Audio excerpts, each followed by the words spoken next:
Hello everyone, and welcome to this demo video showing you how to bring together multiple F5 platforms and third-party solutions to enable highly automated multi-cluster Kubernetes workload migration and failover resiliency.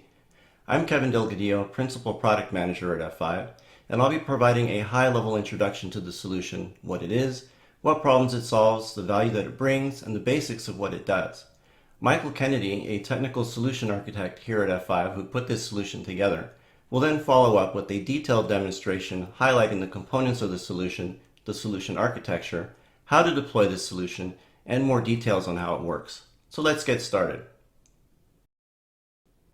As our customers' successful business outcomes more and more rely on successful application deployments, the ability to reduce time to market while increasing application resilience and availability has become paramount. Kubernetes usage has become mainstream, along with adoption of automation-enabling APIs.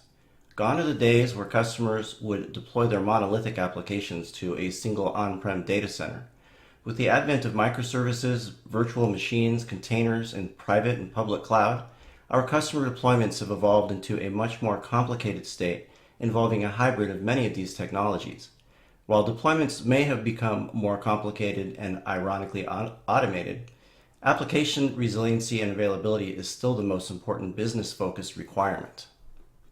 Customers require the ability to deploy on-prem workloads with F5 application services with a way to migrate these to private and public clouds and/or F5 distributed cloud in order to provide a seamless end-user failover experience in case of system unavailability.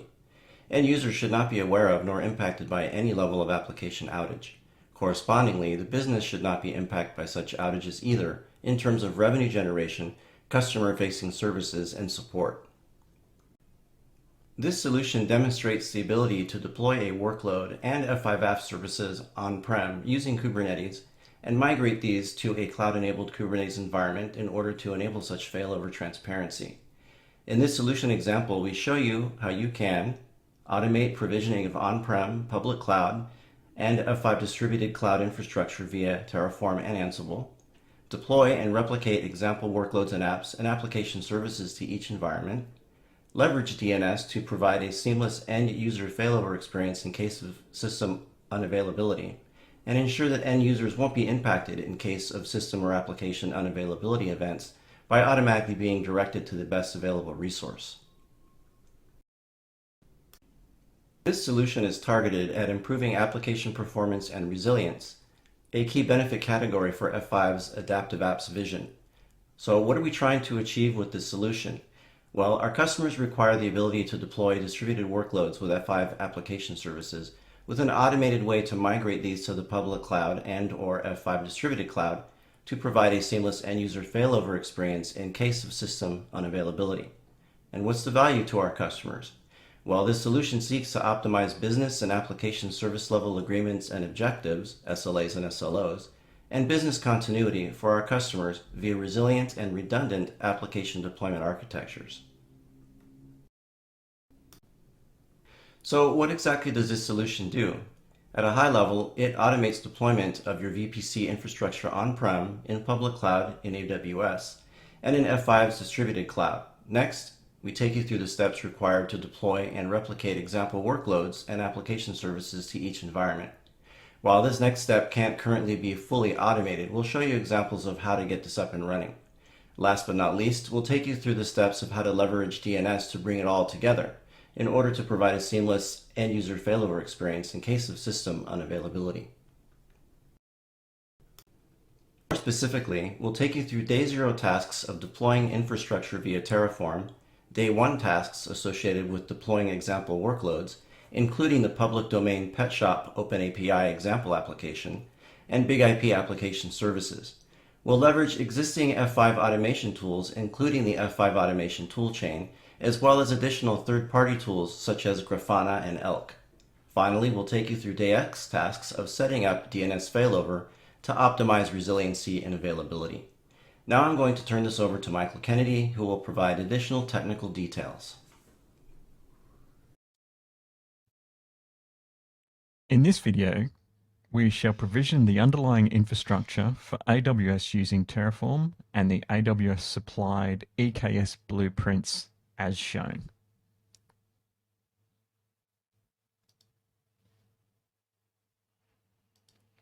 First, we'll clone the repo.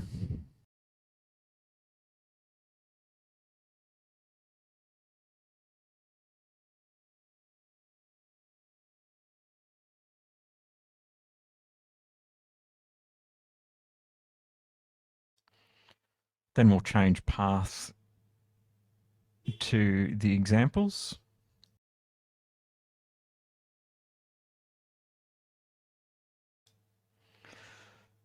Then a Terraform init to download the required modules and templates for this deployment example. This does take a wee bit of time, so feel free to talk amongst yourself, visit the restroom, or go have a snack.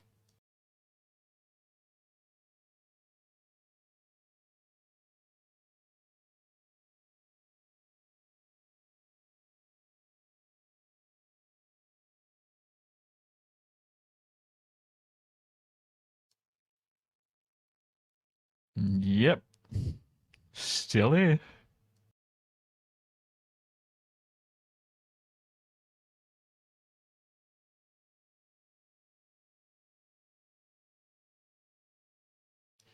Should put for some filler music here.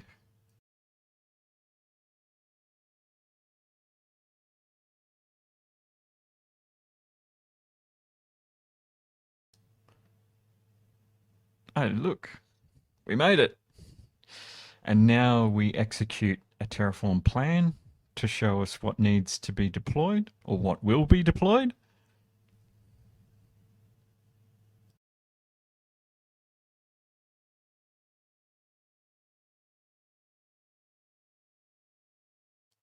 And finally, a Terraform apply with the auto approve flag set. This will compile and build out the infrastructure for the application workload deployment.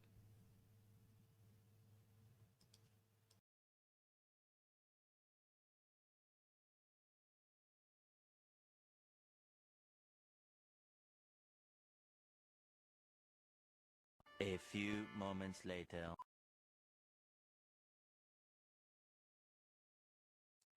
Now the underlying infrastructure has been deployed, which has been provided by the EKS deployment.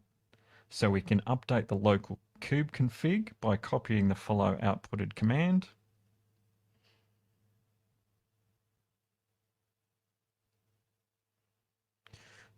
Switching over to K-, we can see the pods are running. Now we shall deploy the application workload itself by cloning the repo, the right repo.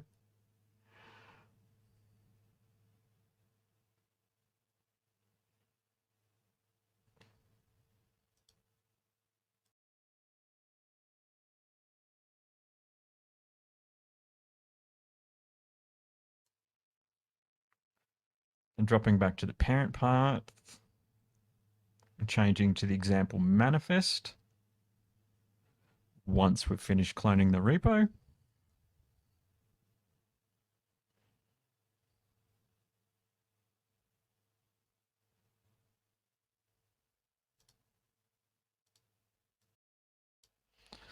Application of the manifest to deploy.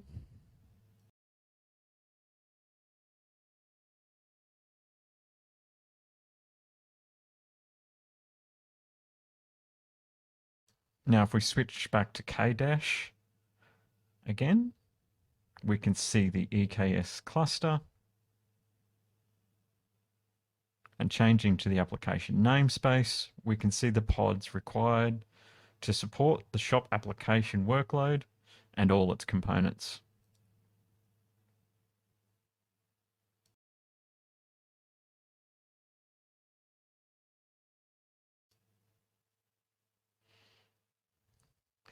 Then we grabbed the CNAME for the front end service, which is where the shop application is hosted.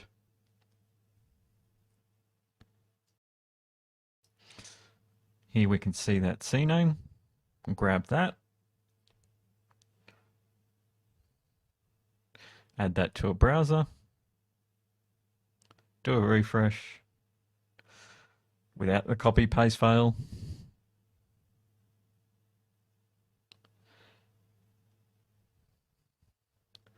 And maybe the correct endpoint, HTTP instead of HTTPS.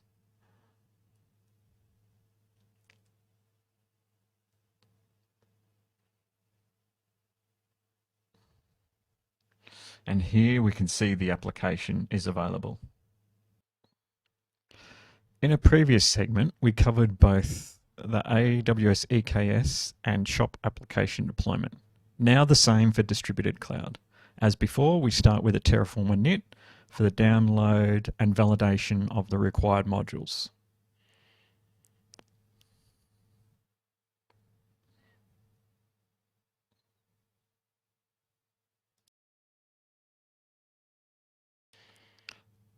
Then a Terraform plan with a variable file. The use of this allows for the isolation of infrastructure and dry configuration that lends to continuous deployment models. And finally, a bash history hack for the Terraform apply with both auto approve and the use of a var file.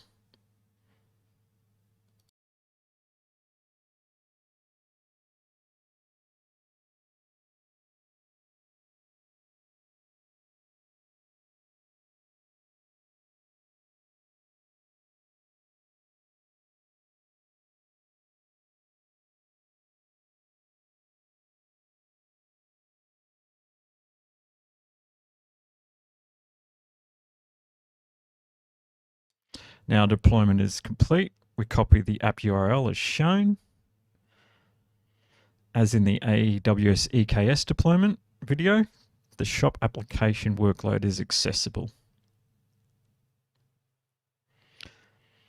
If we look in distributed apps, we can see the provision application namespace load balancer with the FQDN.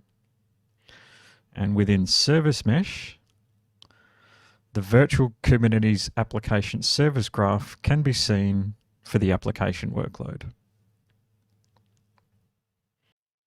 In previous segments, we covered an application deployment to F5 Distributed Cloud Virtual's Kubernetes site. To mirror an AWS EKS application of the same type, we shall now deploy an F5 Distributed Managed Kubernetes Cloud Pod for namespace visibility, resiliency, and management. This will connect to F5 Distributed Cloud and AWS EKS for the initial steps towards unified app stack and distributed deployment model.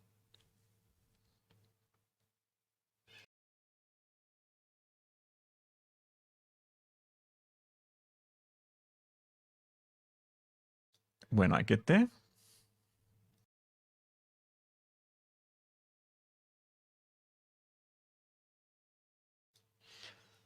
and here we can see the deployment manifest file that is used for this integration with a kube control apply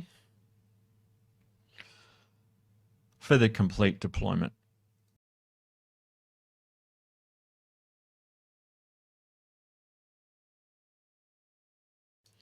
Now, if we step over to Kdash and select the VES system Kubernetes namespace, so we can filter for the managed pods.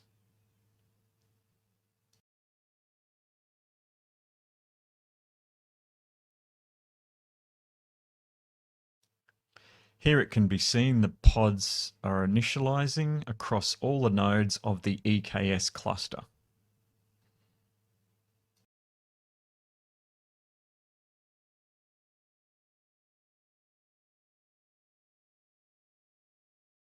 With the pods initializing and authenticating using the API tokens generated previously, we now accept the registration requests within the F5 Distributed Cloud console.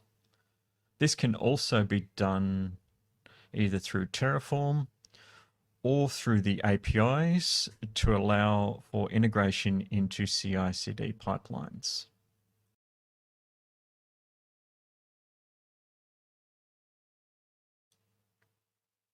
Upon accepting these requests, we configure the cluster size to match that of EKS. Again, this can be achieved programmatically. The onboarding registration process starts and service discovery begins of all the available EKS components.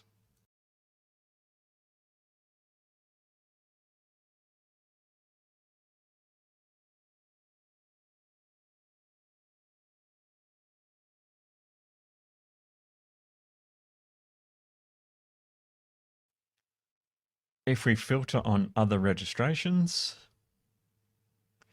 we can see the initial node is admitted of the managed Kubernetes EKS deployment. A few moments later. With onboarding complete, we can see connectivity. And filtering on AATT, we can see the EKS site. Selecting this site, we present with an overall dashboard, system metrics for data plane connectivity. That allows for leveraging of previously configured domain delegation as per previous segment of this delegated subdomain on GoDaddy to F5 distributed cloud.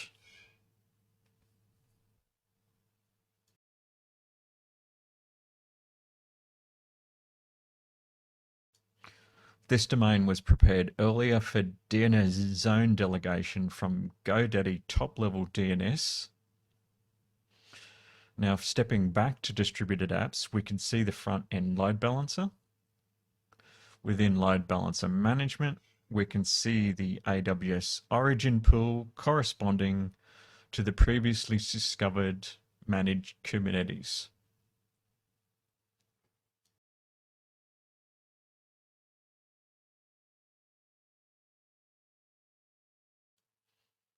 Now stepping back to load balancer management. Within management,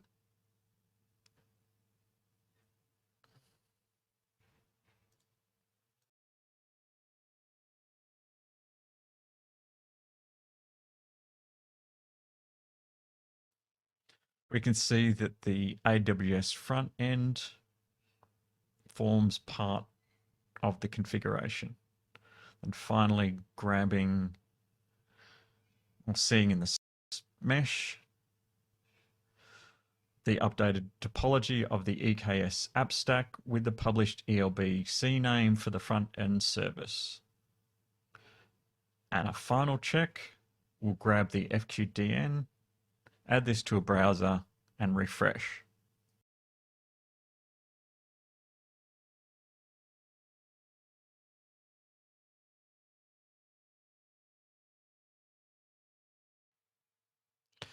In previous segments, we covered an application deployment to F5 Distributed Cloud Virtual's Kubernetes site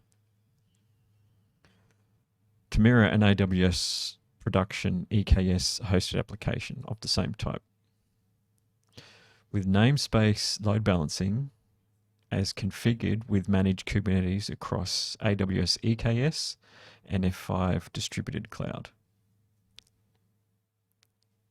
using subdomain delegation for the application failover and resiliency, as seen here. Now, as it can be seen in the application namespace service mesh,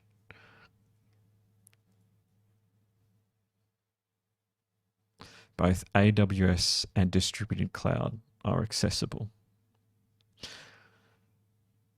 Now, in the event of an outage, which we shall force by deleting the EKS deployment of the application workload, now just to confirm we have the correct workload,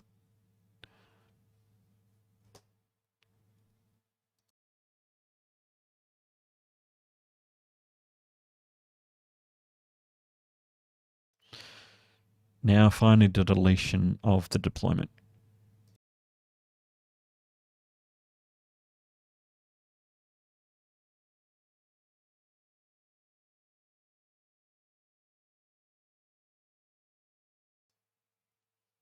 as EKS has now experienced an outage, as we can see in the application service mesh namespace. The shop front end is still accessible on the subdelegated FQDN, and a force refresh shows this to be the case. And EKS, with a refresh, is down, and services have failed over.